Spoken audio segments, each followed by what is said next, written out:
nangyari sa kanya. Lagyan mo ng petroleum jelly. Hindi siya makalakad dahil hindi ko alam kung ano nangyari sa kanya. Hindi ka na mamatay, nasa tirik pa ng araw. Buti na abutan ko, nangingisay na. Sana mag-survive. Ano nangyari sa ganda pa naman. Bigay lang sa atin, ganito pa nangyari.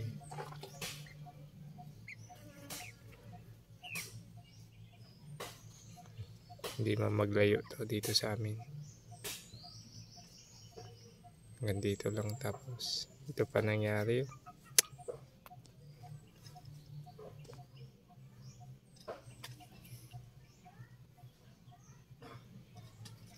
Ano kaya magandang gawin dito? Nalanggam na siya. Pula pa naman nalanggam.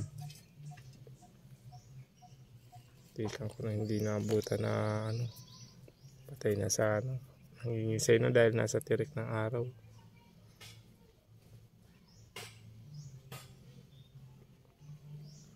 Kaya magandang gawin dito para ano, pagaling ano kayong gamot. Kung pwede.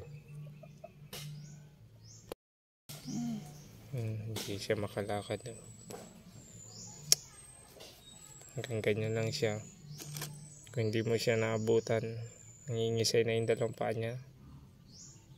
Pero buti na lang, bigay lang sa atin to, pinapaalagaan. So ito pa nangyari. Bigyan pa naman natin ng pagkain, no? Corn saka ano.